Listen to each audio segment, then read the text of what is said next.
Acho que a gente caiu.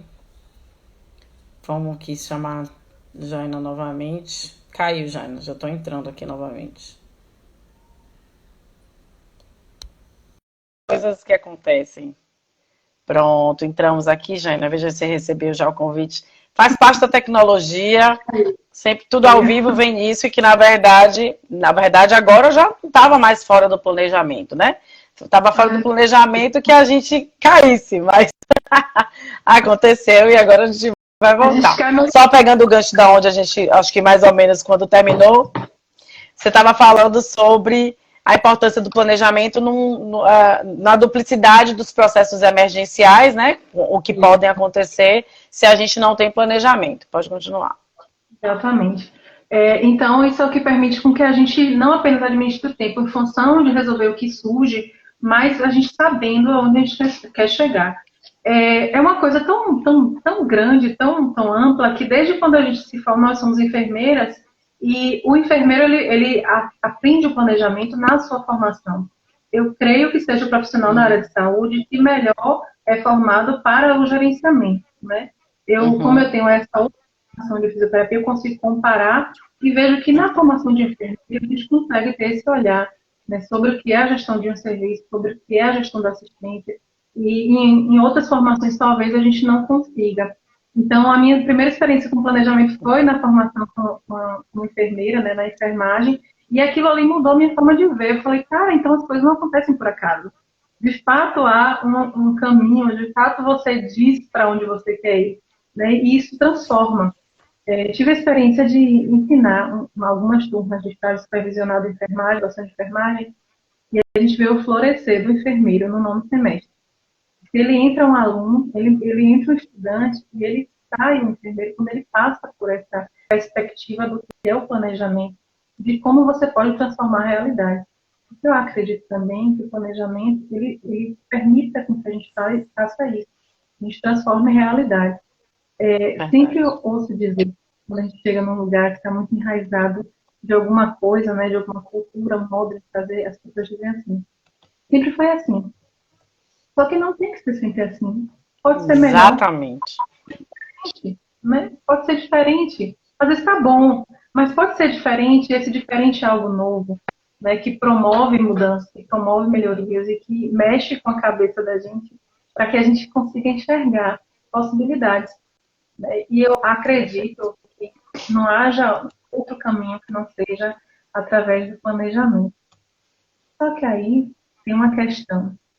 A gente chega em qualquer lugar onde a gente vai trabalhar, a gente tem que também olhar para a situação. E é onde o planejamento é Tá situacional. falhando um pouquinho sua internet.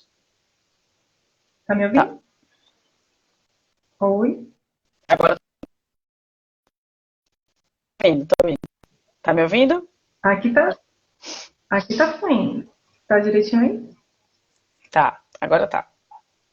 Uhum. Quando a gente não. E o planejamento ele tem que ser da situação, a partir da situação. Quando a gente vê de fora com algo pronto, que não seja de acordo com aquele cenário encontrado, as peças não se encaixam. Por isso é que a gente tem que Isso. olhar por dentro, pessoas considerando situações, considerando várias variáveis que elas vão influenciar naquele processo de trabalho que vai dar um resultado, né? E também são processos cíclicos, porque a gente não planeja só no começo de qualquer coisa, a gente planeja sempre. Então, à medida que acontece o trabalho, você está revendo aquele trabalho, você está pensando em melhorar aquele trabalho. O próprio documento, quando você escreve um plano, esse documento ele é passível de mudanças, porque é um documento que te projeta para o futuro. Então, é um planejamento de implantação de alguma coisa. Você vai atualizando aquele documento, porque ele te projeta para o futuro. É diferente, por exemplo, de um relatório, que ele é um retrato do que aconteceu, né? Mas o plano faz você olhar para diante e estabelecer melhorias e também atualizar e também trazer novos responsáveis, trazer novas situações que aconteceram, considerar variáveis diversas, né? E por isso que ele não é uma coisa engessada, ele é uma coisa que vai sendo modificada a critério disso, né? De tudo que acontece, de tudo que influencia as situações. Eu estou E, falando na várias coisas. verdade, Jaina, E a gente tem, até pegando o gancho do que você falou, assim, né? Como você tem a experiência de ser enfermeira e ser fisioterapeuta, a gente vê muito, a gente fala muito isso quanto nossa profissão, né? E outros profissionais da área de saúde, que não fomos criados ou não nos preparamos na academia para trabalhar com gestão, né? E aí eu falo muito, às vezes, até da minha experiência, eu fiz parte de um grupo de estudo no hospital, na minha primeira experiência que foi no Hospital Sara, onde a gente trabalhava muito com as questões relacionadas a planejamento, organização, planejamento, né, para que as atividades tivessem execução progressiva. E aí vem muito desse diferencial, né? A gente saber, inclusive, por exemplo, que a gente promove um plano de atividades ou um plano de cuidados, muitas vezes, para os pacientes, para aquelas ações que a gente faz diante do cuidado, né?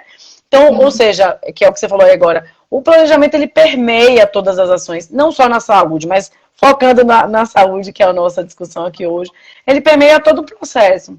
Agora, como planejar isso tudo e trazer e fazer, que é o tema, né, que você está trazendo, uma gestão com êxito? O que a gente precisa? Existem ferramentas para isso? O que você traz dessa experiência? Ó, tem gente falando aí, Jana é show, Michel.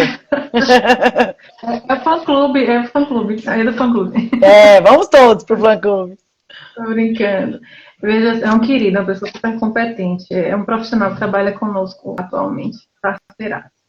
Veja só, existem ferramentas diversas de planejamento. Né? Não tem a ferramenta certa, a ferramenta ideal, a única que funciona, não existe.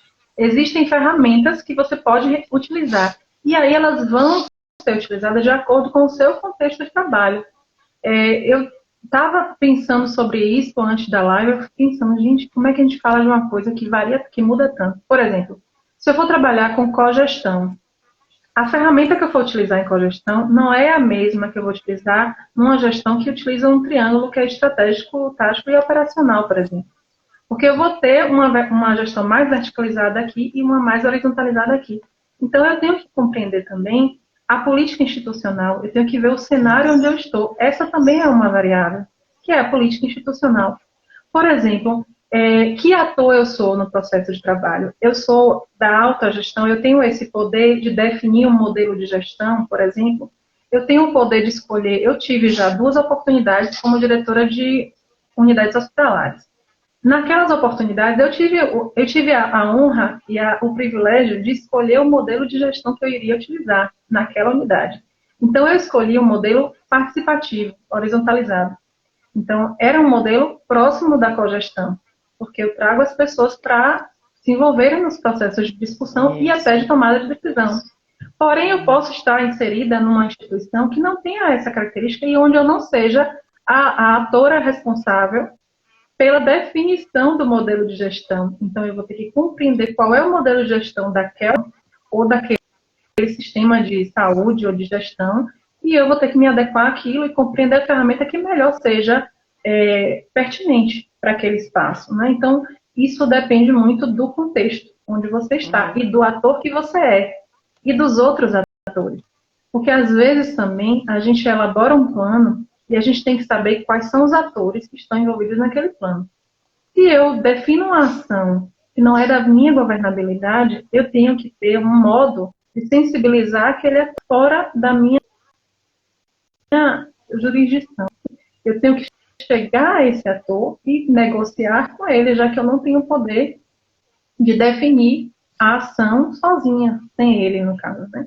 Então, depende muito, cara, do contexto. Depende bastante. Hoje, ouve-se muito falar em PDCA, né? Que hoje já se mudou também essa nomenclatura PDSA. PDSA. Que vem do inglês.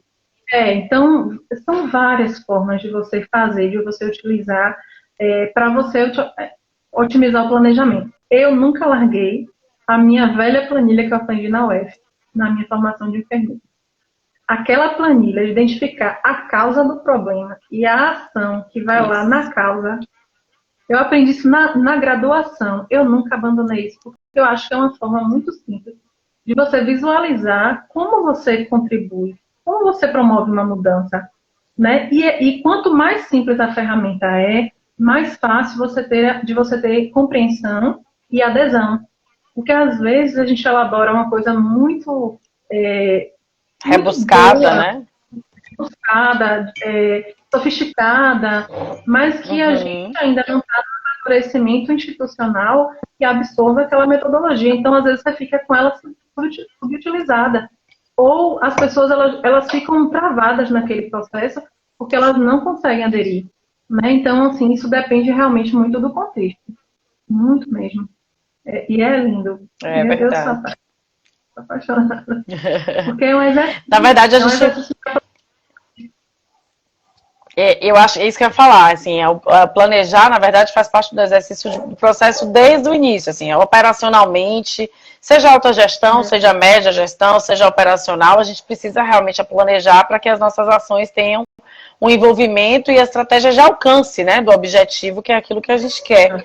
E aí, quando a gente fala, assim, Exatamente. em planejamento estratégico hoje, por exemplo, dentro de qualquer processo de gestão, todo mundo tem um PDE, né, para que a gente possa, na verdade, desenvolver as estratégias melhores de execução, né, das ações para essa gestão.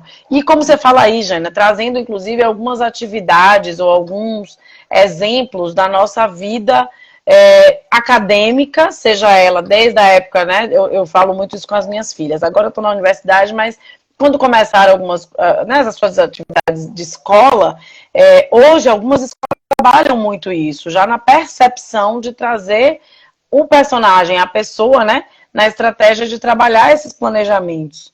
Agora, aproveitando já a deixa, como é que você vê essa formatação de planejamento, execução, na verdade, do processo de gestão, mas eu vou tirar um pouco a gestão quanto a alta gestão, né, porque pela sua experiência, e sim dentro dos processos operacionais, no dia a dia, aquele enfermeiro, técnico de enfermagem que está ali na lida, né?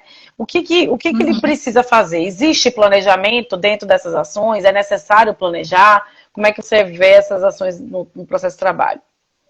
Todo o processo de trabalho, ele tem uma vida própria, né? Todo mundo é gestor de algum processo de trabalho. Quem trabalha na assistência atende o paciente. Então, tem um dia a dia que você chega no plantão, você sabe que às 7 horas você recebe a passagem de plantão, e geralmente às 19 às 7 horas do outro dia você vai passar novamente plantão.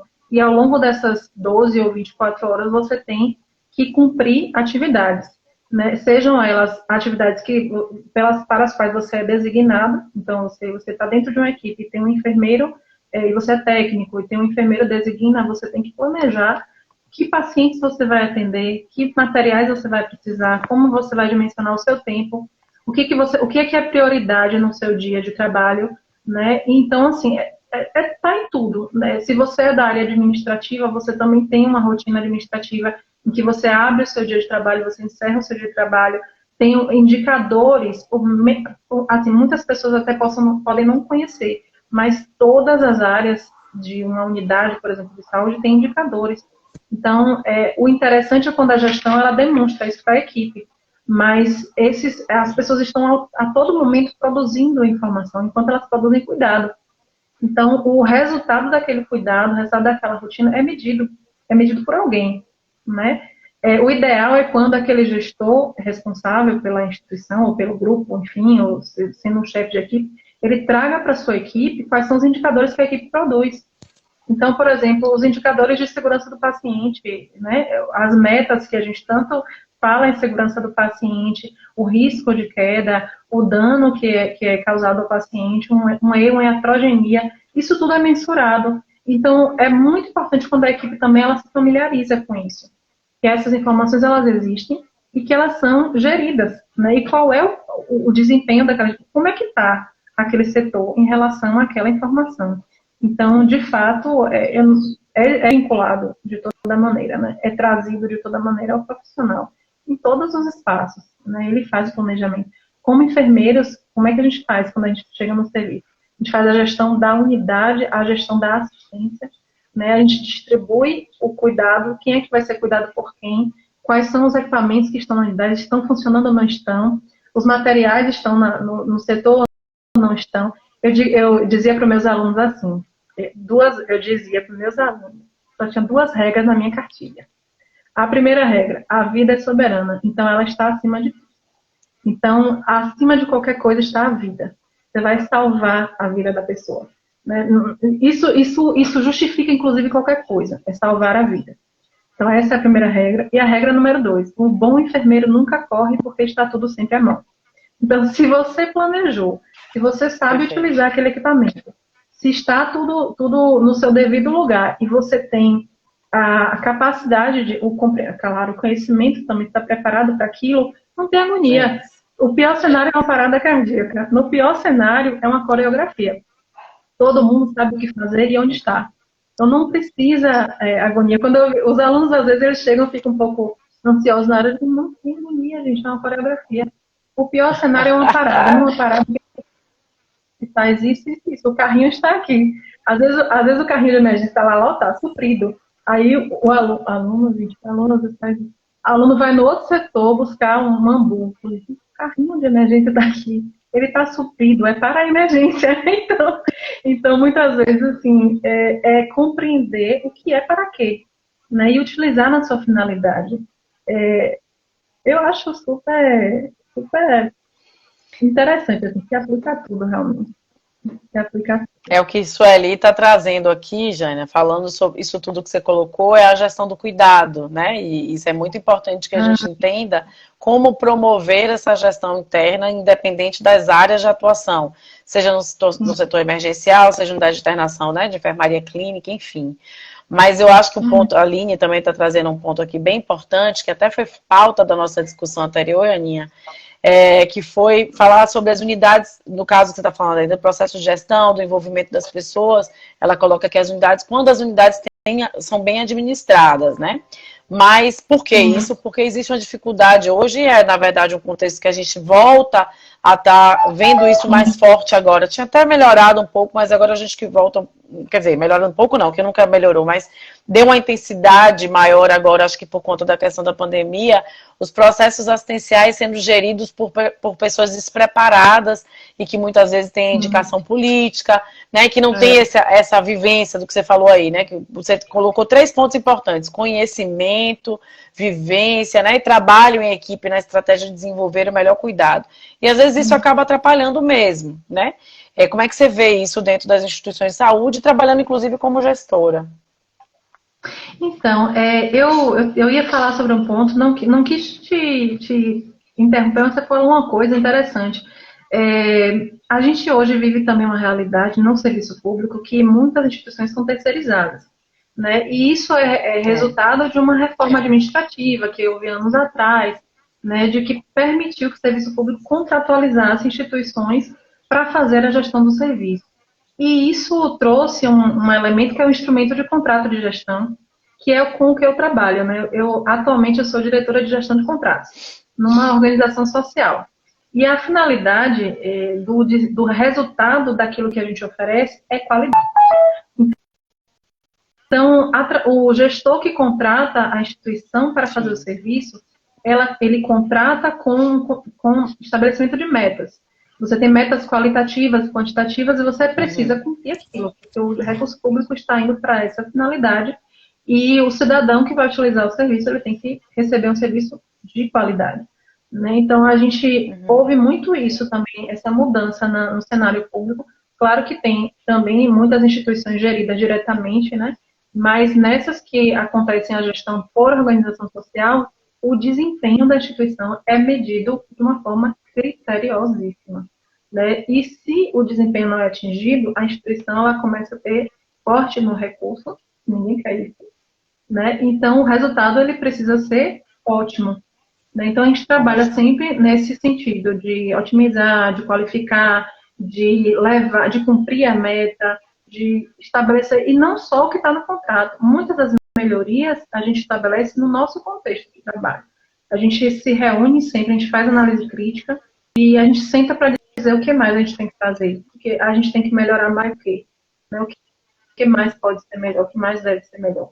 Né? E ouvir muito as pessoas, gente, porque ninguém faz nada sozinho. Não tem como, é impossível. Quando eu estava diretora de um hospital municipal, eu gostava de deixar minha porta aberta, porque eu gostava que as pessoas vissem que eu estava na sala e se sentissem à vontade para entrar. Porque principalmente quando era final do dia, assim, ou um dia de final de semana, que às vezes eu estava lá para poder ver que não funcionava, eu gostava de receber o profissional na minha sala e ouvir dele, porque era ele que me dizia o que é que estava precisando melhorar. Às vezes eu não tenho essa perspectiva, eu não estou ali vendo isso. Mas o profissional, ele está vivendo no dia a dia. Então, quando ele traz, eu falo, poxa, isso realmente não pode deixar de ser visto, né? Então, não adianta só eu pensar no planejamento como algo que a gente traz, aí eu falo, como eu falei no começo, e vem e é colocado lá. Então, não tem como você chegar e trazer e botar sem contexto. Você precisa conhecer. Você precisa. Aí, o fã-clube, ó, minha tia, né? É. Você precisa conhecer, precisa considerar as pessoas que são envolvidas no processo. Não é algo que vem pronto e é colocado. E também não é um instrumento de gaveta. Não fica na gaveta. Gente, planejamento é diretriz, é alma, né? É alma. Não tem como você fazer um plano que você... Não tem como. Até pessoas fazem isso às vezes, né? Para cumprir alguma atividade. Mas não tem como não ser a alma do negócio. Com certeza, com certeza.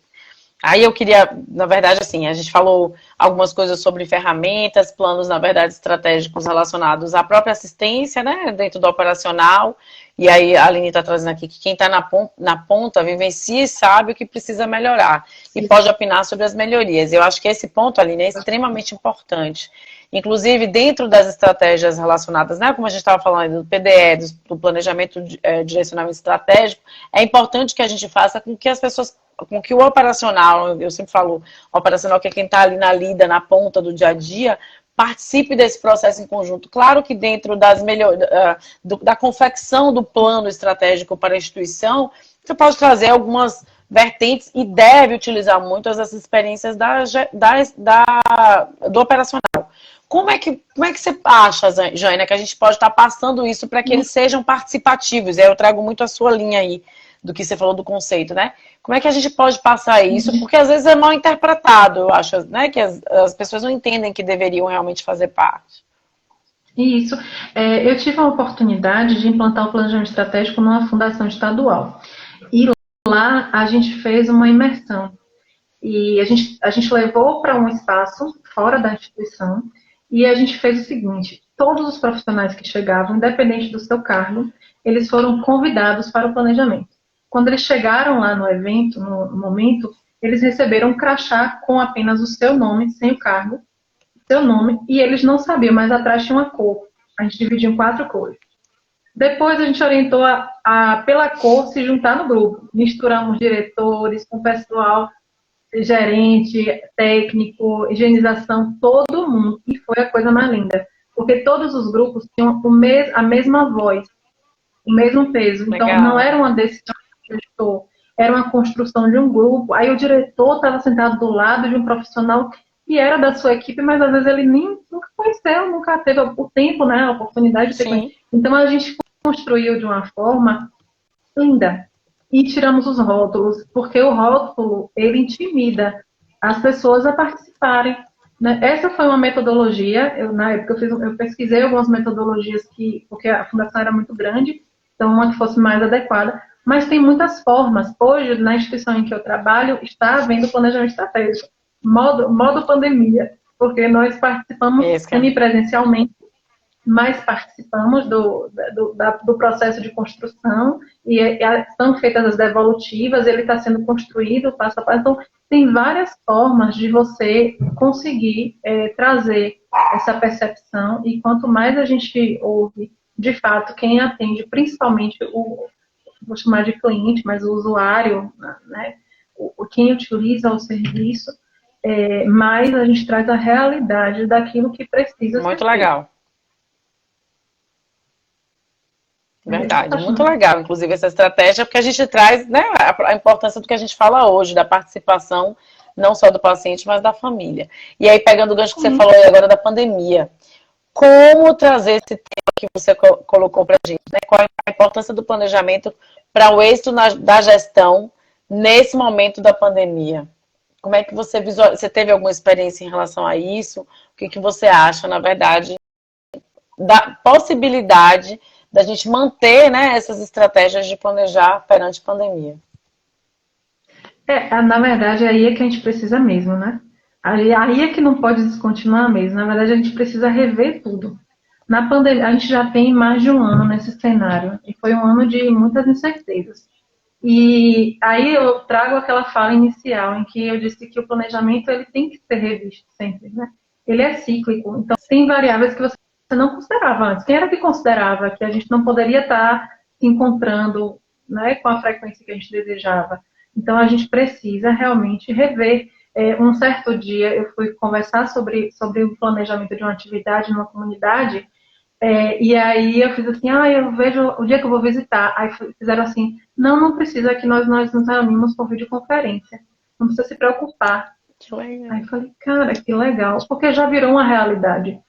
O trabalho virtual é uma realidade. E ele não é menos importante, né? Porque a gente atinge o objetivo. Então, aí é que a gente precisou realmente rever, né? Na linha de frente mesmo, as estratégias em questionamento de contenção da nossa equipe, de preservação da nossa equipe também, de profissionais, da nossa preservação.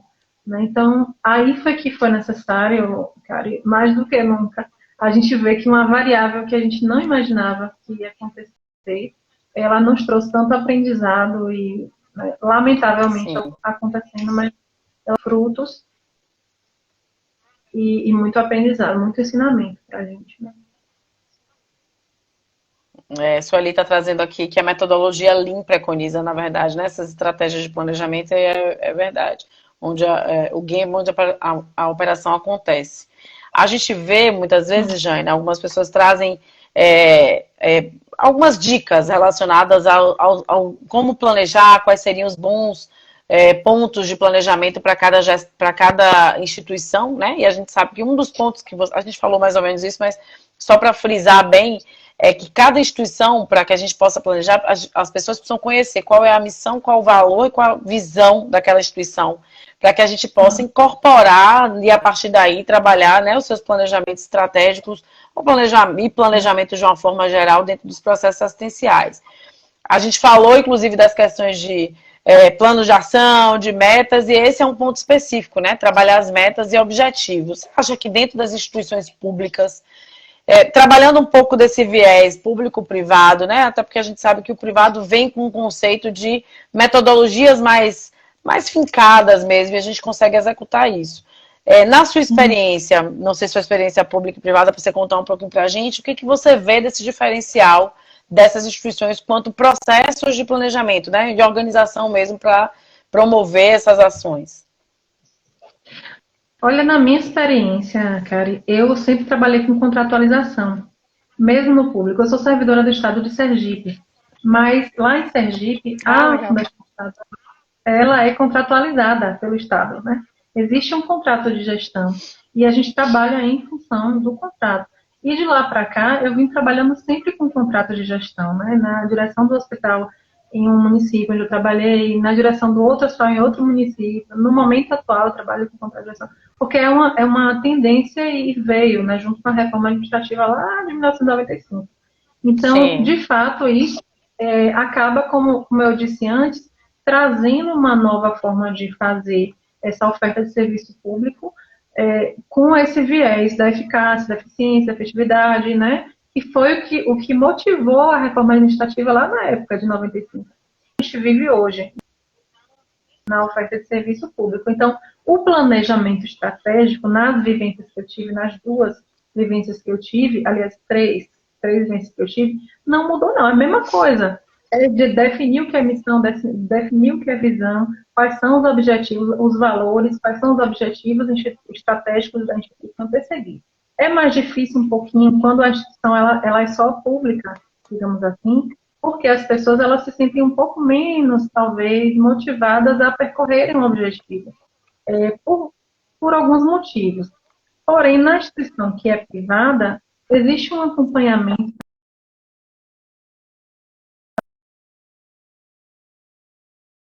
diferente, não grande, viu? Porque na gestão pública em que eu atuo, como eu falei, ela é pública contratualizada, porque aí eu teria que falar de reforma administrativa. Mas ela é pública contratualizada, então não houve essa diferença, não. Então é a mesma coisa, são as mesmas, é o mesmo objetivo, é realmente trazer uma cultura que fale de onde a instituição ela quer chegar e fazer com que o corpo de profissionais compreenda esse processo e colabore nesse sentido, né? Nesse processo de contratualização, a gente tem um ponto importante do planejamento, né? São as metas, elas são desenvolvidas, inclusive. Inclusive, traz Exato. a ideia de que é preciso que aquele planejamento que foi traçado, que o contrato que foi estabelecido, ele seja seguido, né? E com o cumprimento das metas que foram realizadas ou direcionadas para aquela instituição de uma maneira até, né? Que a gente possa monitorar. Monitora de um lado você quanto fiscalizador, digamos assim, dos processos contratuais e, ao mesmo tempo, a própria gestão, né, que precisa realmente monitorar aquilo que foi feito dentro da sua instituição para avaliar os resultados finais que foram atingidos. Isso é muito legal. Eu acho que traz, inclusive, Jaina, uma experiência para a enfermagem muito positiva, né, que traz a história da gestão da enfermagem, planejando seus processos de gestão, invadindo aí várias áreas para que a gente possa fazer isso acontecer, né? E aí eu queria que você contasse assim um pouquinho da sua trajetória nesse processo de gestão para a gente entender como é que foi. Então, na gestão, como eu te falei, e lá em Sergipe, eu fui trabalhar com gestão de qualidade em 2011. Fui convidada para trabalhar. A doutora Amália foi minha primeira chefe lá em Sergipe. Eu trabalhava na coleta do Hemocentro. A doutora Maria Amália era minha gerente. Muito boa. Foi ela, inclusive, quem me apoiou e me indicou, me recomendou para a gestão da qualidade. Olha que coisa, na hora que eu vou falar, ela apareceu aí, linda. E aí, o que acontece? Com esse primeiro contato com a gestão da qualidade, eu vim entender realmente esse mundo, né? Que é sistêmico, porque a gente não consegue ver a qualidade numa caixinha. Sim. Você, quando fala de qualidade, você fala em melhorar o sistema. Porque para você chegar naquele objetivo, você trabalha em meio processo. E melhoria de processos é uma das pilares que é busca a construção da melhoria. A qualidade existe para isso. Né? Então, esse foi o primeiro contato que eu tive com a gestão, e depois eu não saí mais desse meio. Eu fui trabalhar com a gestão da qualidade do LACEN, né, lá em Sergipe. Doutora. Eu fui trabalhar, depois eu fui presidente da Hemorrede, lá do estado de Sergipe. Né? Eu gerenciava todas as agências transfusionais. Depois eu retornei para a gestão da qualidade, já implantando o núcleo de planejamento, de gestão da qualidade e planejamento. E aí eu trabalhei com essa questão do cumprimento das metas de contrato, né, que a instituição tinha com o Estado, que tem ainda com o Estado, e a implantação do sistema nela toda, porque a fundação tinha 3 unidades. De lá para cá, e para a Feira de Santana, eu voltei por conta da família. Olá, eu voltei por conta da família, né? Estou de feira, e aí eu tive a oportunidade no Hospital da Mulher, implantei a auditoria interna, coordenei no Hospital da Mulher, trabalhei com faturamento e com também qualidade com auditoria. Depois disso, eu fui convidada para ser diretora do Hospital de Cruz das Almas, diretora-geral do hospital, também com contrato de gestão na mão.